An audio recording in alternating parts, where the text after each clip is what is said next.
Hello, my name's Richard Smith and I'm the Subject Pilots Manager at HEFCE. I'm joined by my colleague Sam Meakin, who is the Policy Lead at the Department for Education. This video has been prepared following the Department for Education's publication of the Specification for Subject Level Pilots of the Teaching Excellence Framework.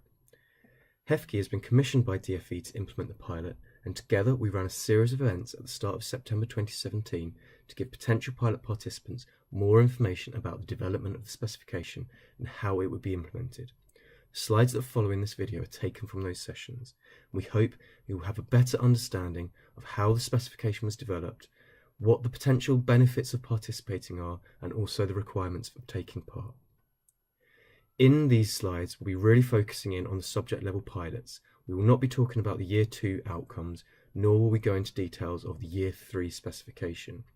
In terms of the audience, we assume that you have a good understanding of the main TEF concepts. The slides and commentary have been refined following the sessions to encompass the questions and issues that were raised by attendees to the briefings.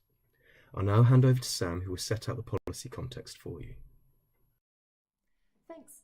So I'm Sam Meakin. As Richard said, I'm the Policy Lead for Subject Level TEF at the Department for Education. So I'm not going to dwell too much on kind of what TEF is and how it works, as hopefully most of you are fairly up to speed on that in general. I'll focus on explaining the policy development process for subject level TEF specifically, thinking about how the pilots fit into this, and give an overview of the two models that we're looking to pilot. So the aim of TEF in general, though, is to inform student choice, to raise esteem for teaching, recognising and rewarding excellent teaching, to drive up standards across the sector and better meet the needs of business through employability. And the purpose of subject level TEF is essentially the same as these things. So we want to better inform student choice.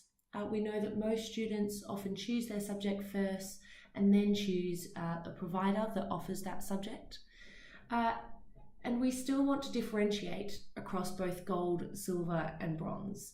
We would have ratings at both provider and subject level, but then we hope that those subject level ratings in terms of informing student choice will kind of reflect on some of the variation that might exist within providers and give students that information at that subject level to help them choose where they want to study. And hopefully drive up standards within providers to help encourage consistency in excellent provision across full provision in providers. So in terms of developing the policy, we've taken a fairly consultative approach. Late last year and early this year, we ran a collaborative design exercise. And this included a series of workshops that followed a series of design questions, thinking about the purpose of subject level TEF. And through that, we identified two models that could work for subject level TEF. We refined those further through a second series of workshops, and these workshops were held through key sector bodies. We've then, moving on to the next stage, is then to pilot those two models that have emerged, to really test how those work in practice. And those pilots will be happening over the next 2 years to inform TEF in Year 5. And we can see that on the next slide. So this gives you an outline of how TEF's being implemented over time.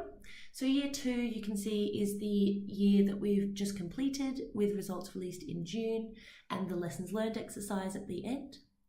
And we're just about to move into TEF Year 3.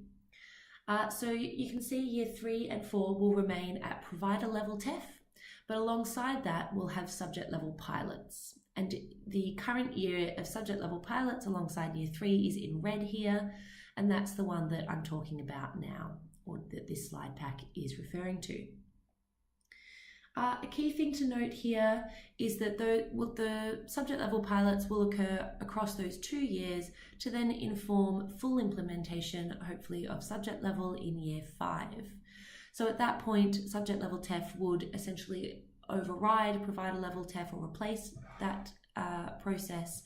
But again, as I said, we would have ratings continuing at both provider and subject level in Year 5 and in subject level TEF. Other things to note here are the independent review that would happen alongside Year 4 and the second year of pilots, And in year 3, alongside the current pilot, we'll also be running a consultation process to help allow other areas of the sector and other providers not taking part to still feed into the policy development process. And we're also starting to look at some student research to understand how students might use subject level TEF and how the subject classifications might work. So looking at the year 3 pilot specifically. So a key thing to note here is that the subject level pilots and the design of subject level TEF is based on provider level TEF. So we're using the same metrics, we're using submissions in a similar way, and we'll have assessment by an independent panel of experts. You will have probably be aware that Minister Jo Johnson has announced some of the key lessons learned out of year 2 that apply to provider level TEF in year 3. And a full kind of updated specification will be published in September. But the key thing here for the pilots is that all of those changes that will be applying out of the lessons learned to provider level TEF will apply to the subject level pilots because it's based on that same framework. So we're looking to pilot 2 models as part of the pilot. One is a top-down approach and one is more of a bottom-up, and I'll speak on those next. We're looking at 35 subjects that are based on the Common Aggregation Hierarchy Level 2, and that's a new system that's coming in that Rich will talk about later. As I said, we'd have provider and subject level ratings, and we're looking for 40 providers to participate.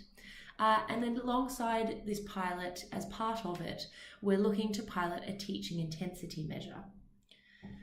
So one of the things that I will definitely say on this is that this is very much an initial exploratory pilot for teaching intensity.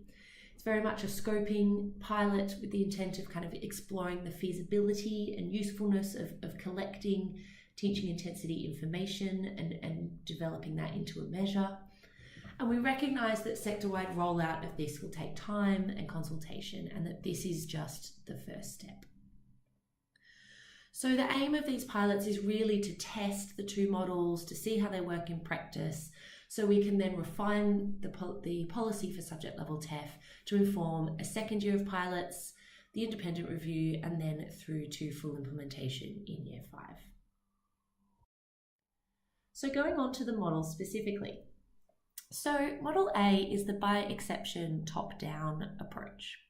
So in this approach, the provider level assessment happens first. So as you can see in that top area, the assessors will see provider level metrics, a provider submission, and as a whole, we'll look at that holistically to come up with a rating for the provider as a whole. So that's very similar to the current process that we used for year 2 and leading into year 3. So the next thing that comes is the subject level assessment. And there's sort of 2 different ways that subjects would gain a rating in this model. So as you can see, we've got the 35 subjects, and each of those has subject level metrics. Now we compare those subject level metrics to the provider level metrics, and if the initial hypothesis in the subject level metrics is the same as the initial hypothesis in the provider level metrics, then those subjects are not exceptions. So that's on the right hand side of this diagram. So you can see subjects 4 to 35. Those subjects have their subject level metrics, so the same initial hypothesis as provider metrics, and therefore the silver rating that was given at provider level is simply applied to each of those subjects. On the left hand side, we can see the exceptions that have been identified. So in this case, there's 3 subjects that are exceptions. So these are exceptions because their subject level metrics have a different initial hypothesis than the initial hypothesis in the provider level metrics. So each of these subjects will be fully assessed individually. And as you can see, similar to the provider level assessment and the current process. So for example, in subject 1, you have subject level metrics plus a submission for that subject that's written by the provider. And then assessors look at that holistically to come up with a rating for that subject. So in this case, subject one has silver, and you can see there's some variation in the ratings that have been given there. So essentially by the end of this process, we have a provider level rating and 35 subject ratings for each of the subjects. So Model B is more of a bottom-up approach, and in this case, the subject level assessment happens first. So we can see across the top, we have the 35 subjects with their subject level metrics, and these are the same subject level metrics that we had in Model A. In this case, each individual subject is assessed separately, but rather than having a submission for each subject, the submissions are done at a group level. So you can see in this diagram, subject group here at 1 includes subject 1 and subject 2 into that one group submission. In terms of the assessment process, the assessment happens for each subject though. So for subject 1, assessors will look at the subject level metrics for subject 1, the relevant group submission, which is this one underneath it, and then they'll come up with a rating looking at that group submission and metrics holistically to come up with a rating for subject 1, which in this case is bronze. So that continues for each of the subjects, and a rating is given for each of the 35 subjects.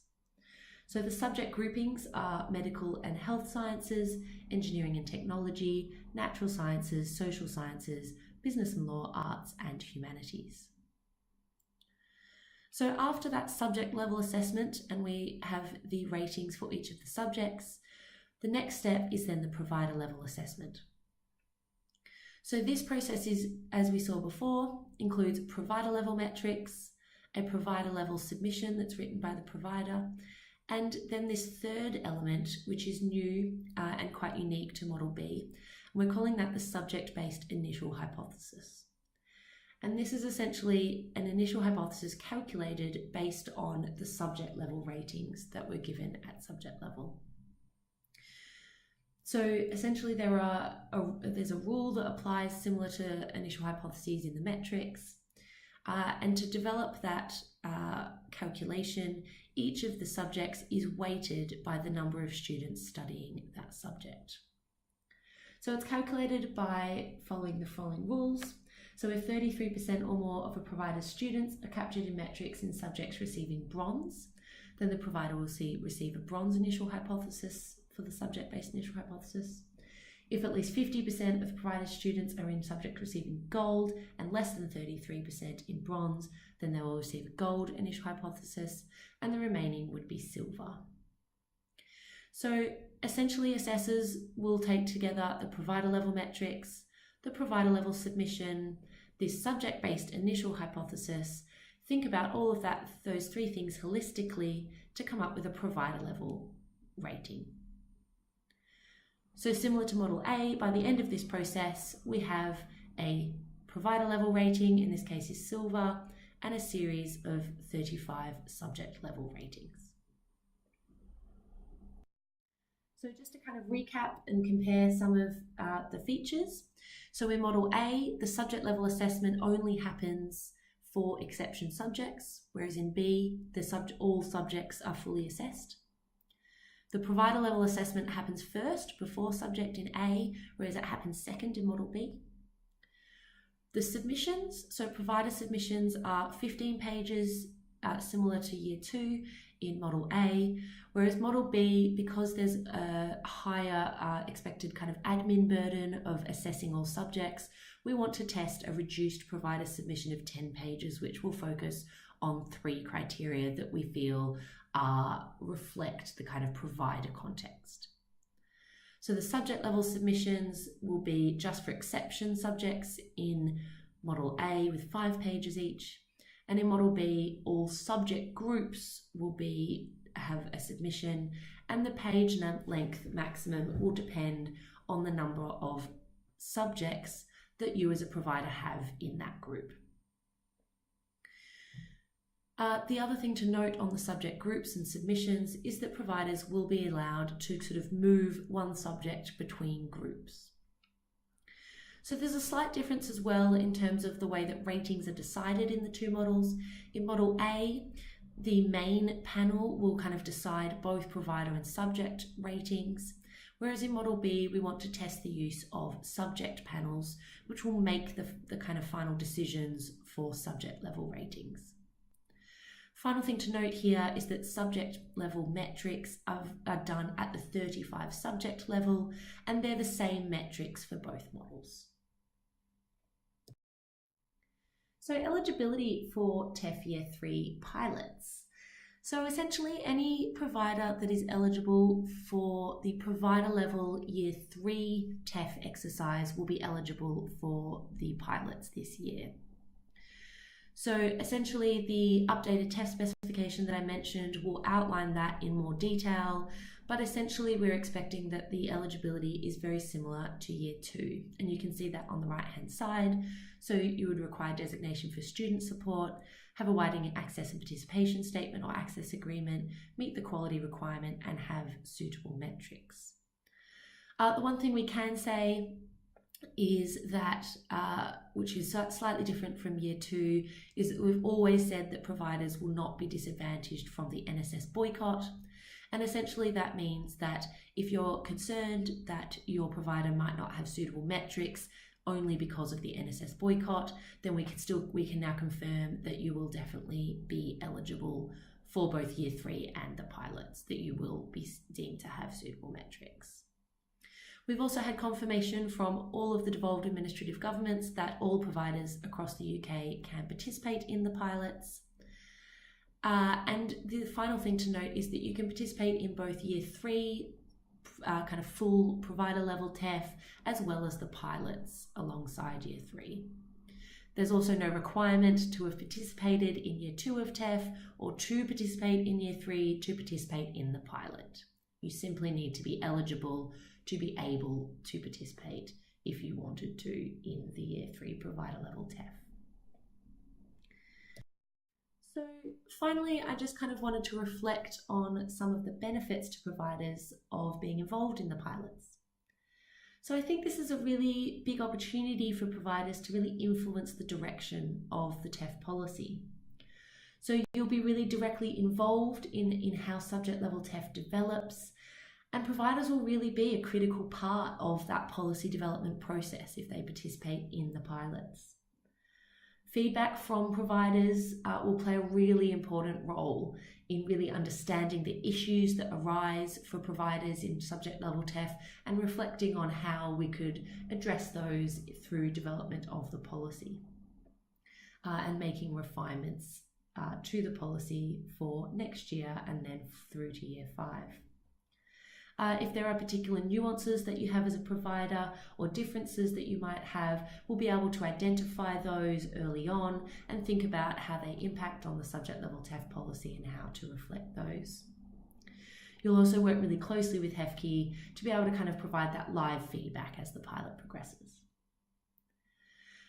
So this also gives you a really good opportunity to better understand subject level TEF and the process, and prepare you and the rest of your staff at your institution for subject level assessment when it finally does come in Year 5. You'll also be able to see how you perform and understand, kind of start to think about your provision at this subject level assessment level, and really start to think about what does this mean for your institution and how do you perform. For those who might not be participating in the full Year 3 provider level assessment, it also allows you to sort of test run some of the changes that are coming in for Year 3 before you reapply in the future. So to make sure kind of providers feel confident that they can apply, I just wanted to outline some assurances that we would want to give to providers. So this is a purely developmental process. It's very much a closed pilot. So all of the kind of outcomes and information collected in terms of submissions will be absolutely kept confidential. None of the ratings will be shared or published. And there will be absolutely no link whatsoever between kind of that full provider level Year 3 assessment and the ratings that are given there, and the pilot process itself. The two exercises will be completely independent, and there will actually be no assessors other than Janice Kay, who is the Deputy Chair of the TEF panel and the Chair of subject level panels. She will be the only one who is part of both processes. So the two will be completely separate, and your outcomes in the pilot will have no bearing on kind of your full TEF assessment.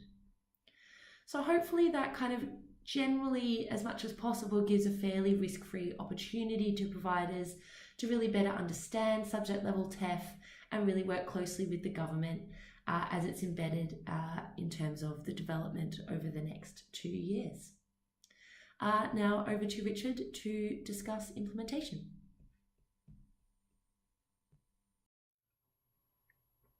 Okay, thanks, Sam.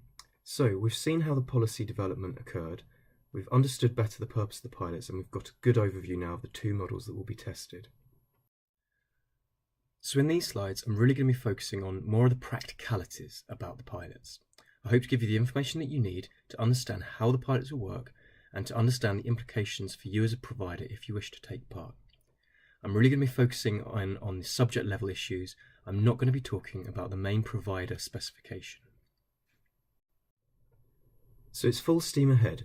You'll see that there's a very busy schedule running from now until June next year. I'll go into detail about some key dates as we go along, but for now I want you to see that there are, broadly speaking, a number of phases. Between now and the end of November, the focus is really on selecting providers and giving them a series of detailed technical guides and tools, including around their metrics and teaching intensity. Then there'll be a phase from early December through to early March, during which participants will have to review their metrics and prepare and return their provider submissions. There's then an assessment window from March to June 2018, when the panels will review the metrics and the provider submissions. What I've marked on here are the timings of the actual assessment process, but prior to that, there'll be a recruitment process and training for panelists, and that will inform their assessment and judgments. Then there'll be a final phase where we'll collate, analyse and evaluate all the information that we've gathered. Okay, so the first key deadline for providers, the first key date is Monday the 25th of September 2017. That's the application deadline. All of our nominated TEF contacts have been sent a unique survey link. Indeed, that's how you may have had access to these slides. The survey asks the providers to confirm that they wish to apply.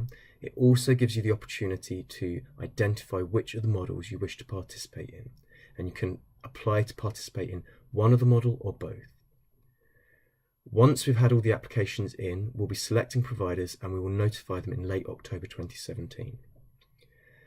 Very soon after that, we'll then provide participating providers with details around the teaching intensity and costing information exercises. That will include detailed technical guidance and tools such as the workbooks that you'll need to fill in or distribute. Then at the end of November 2017, we will release the subject level metrics and accompanying guidance for those. We'll then open the extranet from early December 2017 to March 2018. And the extranet, for those of you who don't know, is the online utility by which we share information and also can receive information from institutions. In addition to all the guidance, there'll also be an inquiries help desk, tef@hefki.ac.uk, and providers will be supported by a number of briefings throughout the whole of the pilot. So we're hoping to recruit between 30 and 40 providers to take part in the pilot. We'd like to see 15 providers in Model A, 15 in Model B, and then up to 10 providers who can take part in both models.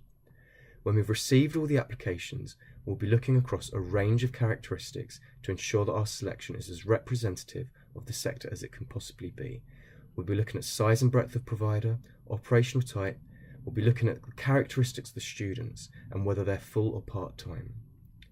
Where providers have taken part in Year 2 of TEF, we'll also be looking to see if they have a gold, silver or a bronze. But I should be very clear, you don't have to have taken part in the Year 2 exercise, nor do you have to take part in the Year 3 exercise in order to take part in a pilot. You just need to be eligible for the Year 3 provider level TEF. As Sam mentioned, this is going to be a UK-wide exercise, and we're going to be very keen to ensure that we see providers from across the UK taking part so that we can understand how subject level TEF works within those different educational contexts. So Sam talked through a number of the positives of participation, and I think it's very clear that there are good positives around being able to influence the direction of the policy, get an early insight into how subject level TEF might work, and also see in your own provider how the learning and teaching processes work better at subject level.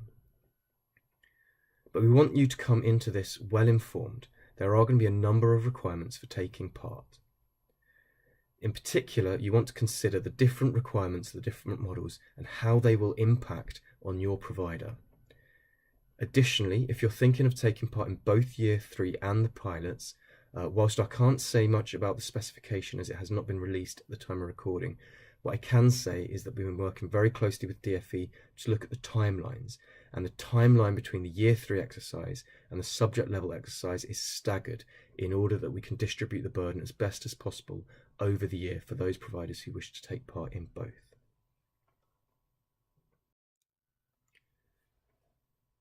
In this slide, I'm looking at a summary of the requirements for providers who take part. What you'll need to be able to do is have the resources and the infrastructure in place to review the data, to review the metrics, and consider how that should inform your written submissions for the models you are participating in. You'll need to be able to collect and report information on teaching intensity and to support a student survey around teaching intensity as well in a number of specified subjects. Throughout the process, we'll be working with you to understand the costs of participating, and we'll be asking you to prepare and report back information on those costs. We're scheduling a number of events through which we'll be gathering feedback and really trying to get your views on the issues arising. And that's going to be really important. What we really want is for you to be open and honest in your feedback so that we can really understand how to refine these processes for the future. And there will be other evaluation activities in which we will ask you to participate. And this is very important as well. As Sam said, no ratings will be published, and we will ask you to also ensure that your outcomes are kept confidential. I'm not going to go into a great deal of technical information about the metrics and benchmarking.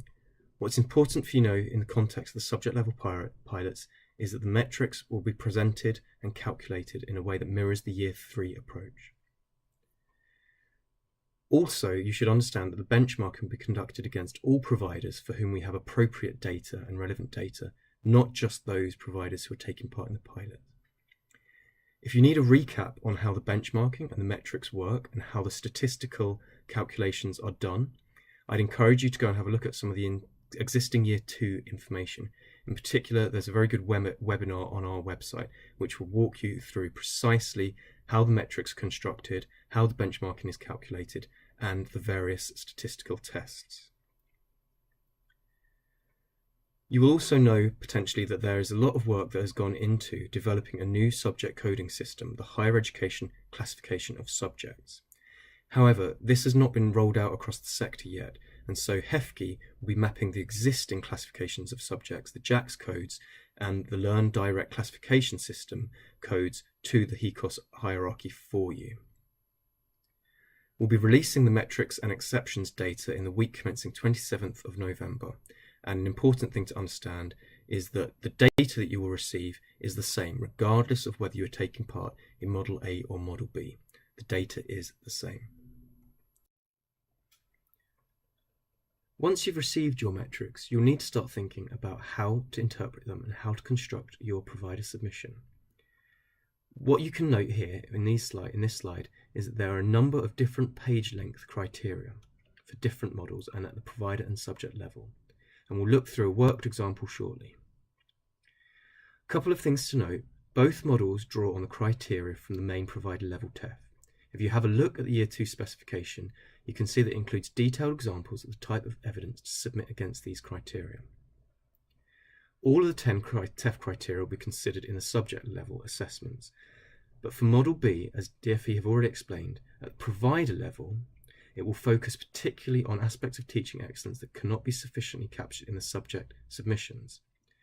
During the collaborative design phase, this was discussed, and those aspects were identified as valuing teaching, resources, and positive outcomes for all.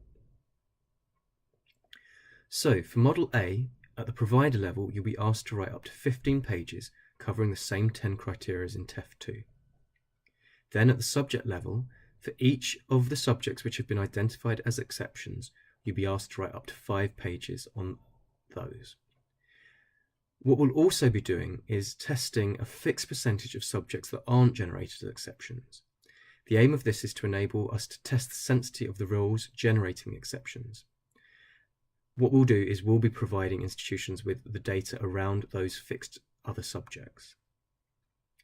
Then for Model B, it's a 10-page maximum at the provider level, focusing on those 3 criteria we just discussed. At a subject level, the page length differs, and it depends on how many subjects are within the subject group. The more subjects within the subject group, the more pages you can write. And there's a formula for this, n+4, where n is the number of subjects in the group. Now, if you are a provider whose provision is within one of those 35 subject areas only, then things look slightly different for you. And the reason for that is that for your institution, your subject level metrics will be identical to the provider level metrics. In Model A, you'll be asked to write a single submission with a maximum of 15 pages. This will be assessed by the provider level main panel, and you'll get the same rating for the provider level and the subject level. In Model B, there's also a single submission with a maximum of 15 pages. However, the assessment differs slightly. Your submission will be assessed by the relevant subject panel, and that will assign a rating. This rating will be your provider subject level rating and your provider level rating. The main panel will then review these ratings fully for these type of providers. And this differs because for providers with a wider range of provision, the main panel is limiting its review to moderation only. So let's work through an example. Here we have the hypothetical University of Reading, Writing and Arithmetic, University of the 3 R's. It offers 3 subjects, history, English and maths, and its provision is stronger in some places than others. What I've done in this table is I've mapped across the subjects and subject groups for you, so you can see that natural sciences covers mathematical sciences, and humanities covers both English studies and history and archaeology. So 3R's University receives its data at the end of November, and it can see that it has an initial hypothesis of silver from its provider level metrics. It then looks at its subject level metrics and see that there are exceptions for mathematical sciences, where the initial hypothesis is gold, and for English studies, where the initial hypothesis is bronze. History and archaeology has the same initial hypothesis as at the provider level of silver. So 3R's University pulls together a 15-page provider submission and then 2 further 5-page subject submissions for mathematical sciences and English studies. It does not have to submit a subject submission for history and archaeology because in that subject the metrics match the provider's metrics.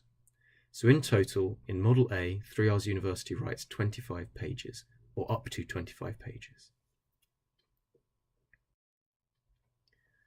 If we look at Model B, and remembering that the metrics are the same for both models, 3R's would write a 5-page subject group submission for natural sciences, and this would cover its mathematical science provision.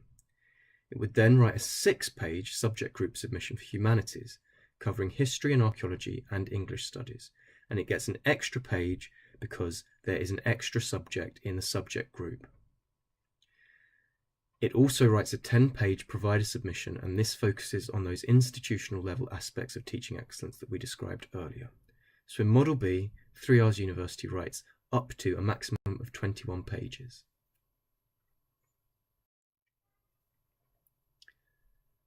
For those of you who have looked through the slides and information around Year 2, this slide will look quite familiar, and it's focused on the panel processes. The main point to flag out here is that the process for coming to judgments across the different panels is essentially the same as at provider level. So there are 3 steps. Panelists review the core metrics and split metrics, then they review the provider's submission, and then they look holistically across all the information that they have to hand. The key difference to flag is that for the pilots, we will be looking at teaching intensity as well. And so for the panels, they will look at teaching intensity as a supplementary metric in step 2. And what this means is that teaching intensity is not part of their decision making around the initial hypothesis. Okay, let's look a little bit further at teaching intensity. Again, the thing to flag, as has been mentioned earlier, is that these are very exploratory data collections.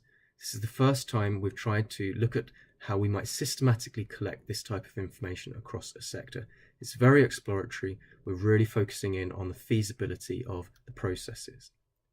There will actually be 2 data collections. The first will be a provider declaration of contact hours it's provided, weighted by staff-student ratios. The second will be a student survey. For both of the data collections, we'll be differentiating by year, so we'll be asking for the data per year of study, recognising that teaching is likely to differ across years of study.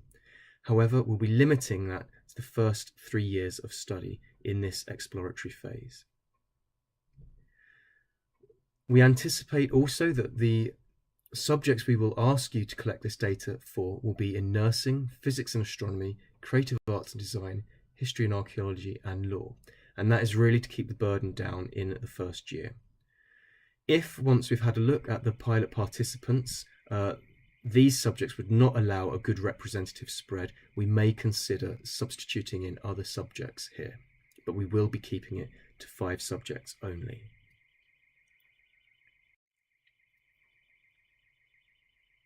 Okay, the first element of the teaching intensity collection is the gross teaching quotient. This is a method that looks to weight the number of hours taught by the staff-student ratio of each taught hour. If you have a look at the specification, you'll see that it uses weighting bands, and we'll be exploring those weighting bands as part of the study. And importantly, it has no view on teaching method. The GTQ model is intended to value the following types of provision at the same level. So there would be an equivalence between 2 hours spent in a group of 10 students where there was 1 member of staff, with 2 hours spent in a group of 20 where there are 2 members of staff. And similarly, where there are 5 students with 1 member of staff studying for 1 hour, that would be equivalent.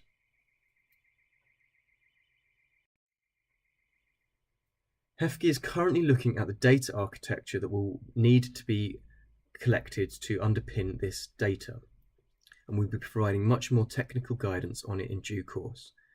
But we anticipate that the provider will be providing data at course and module level on the contact hours provided, and that you will be identifying where those hours align against those staff-student ratio bands. We'll also be asking for information about placements, fieldwork and e-learning, and we're currently working with sector colleagues to define a typology around those. Important thing to note is that part-time provision will be out of scope in this first year of the study. Timing-wise, we'll be issuing the guidance and the data collection tools as early as we can by early November. You will then be asked to collate that information and return it to us by the start of January. HEFGE will then look at the data, draw it together and issue it back to providers in early February so that you can take it into account when writing your submission. The second element of the teaching intensity work will be a student survey, and we've been cognitively testing a number of questions with students over the last summer to inform this. We anticipate it's going to be a short set of questions, and it will look very similar to an NSS scale. We'll ask students about their perceptions of the contact time they've had and whether they feel it's enough to support their learning and independent study. We're also looking at the practicalities of how survey software will facilitate this. What we anticipate doing is distributing to each of the providers participating an individual survey link which they can then cascade through to their students. We'll provide that from late October, and then that survey will close in early January, again so that we can collate the data and issue it back to providers in early February. Providers will of course want to be considering how and when they will get their best response rates For example, you won't want to be cascading the survey if there are exams at the same time, and our guidance will provide some advice on this as well. As part of the evaluation work, we'll be looking to understand the costs to providers of participating in a subject level pilot, and it'll be key for us to understand the relative burden and costs of each of the different models. We will also be looking to understand such issues as startup costs versus steady state costs. We also understand that there is a diversity of provider types in the sector, and we will look to make sure that the information we capture recognises this diversity. Again, we'll be working with providers over the course of the pilot, and what we will expect to do is to ask you to complete and return information to us by early April. So that's once you've completed your submission. If you end up participating in the pilot, there'll be lots of support for you throughout. There's a number of briefing and feedback events that we've already scheduled, and I'll say a bit more about those in a second. There's going to be dedicated guidance on preparing your submission and technical information around the teaching intensity work and costing. You'll also be able to draw on Year 2 and Year 3 materials. If you have any queries at any point, just don't hesitate to get in touch at tef@hefki.ac.uk. As I just mentioned, there's going to be a number of briefing events, and they'll reflect where we are in the pilot cycle. We really hope that these will be two-way sessions. We'll be providing you with further information and guidance, but we'll also be very keen to hear from you the issues that you're finding, ideas for refinement, and just anything that we can draw on for our lessons learned and for our analysis. There'll be a specific workshop on teaching intensity, and then there'll be a further 4 events for us to gather feedback and information on during the year. One thing I should say is that if you're considering taking part in both models, these events will be model specific. So there'll be 2 pre-application briefing sessions, for example, one for Model A and one for Model B, and so you'll need to have the resources and capacity to attend both of those sessions if you're taking part in both models. To support the process of assessment, we're going to be recruiting further panellists and assessors, both across the Year 3 exercise and the subject level pilots. We have an existing pool of sector peers, students and employer representatives from the Year 2 exercise, and we hope to retain and redeploy them across the Year 3 and subject level pilots. But we will require a further 110 panellists and assessors so that we're fully up to capacity. We'll be particularly looking to address the underrepresentation of FEC and AP colleagues across these panels, and there's going to be a whole range of roles. What will be happening next is that there will be an online application portal opened on the HEFCE website in mid-September, running through to early October. The details of this will be sent to our nominated TEF contacts. So to recap, there are a number of options if you wish to take part in the subject level pilot. You can choose to participate in Model A or Model B, or both. It's up to you whether you're taking part in Year 3 or not. You don't have to take part in Year 3 to take part in the pilots, nor do you have had to have taken part in the Year 2 exercise. We'll be asking you to ensure that you are not going to publish your outcomes. They must be confidential. In this presentation, we've looked through reviewing your metrics and preparing written submissions, and we've talked through the fact that we'll be asking you to look carefully at teaching intensity data, both in terms of declaring provider level information and supporting a student survey. We've realised that there will be challenges and issues along the way, and I'd just like to reiterate that this is an exploratory pilot. What we're really keen to understand are some of the implementation and feasibility issues, and we'll be encouraging you to feed back as much information and understanding about that as possible.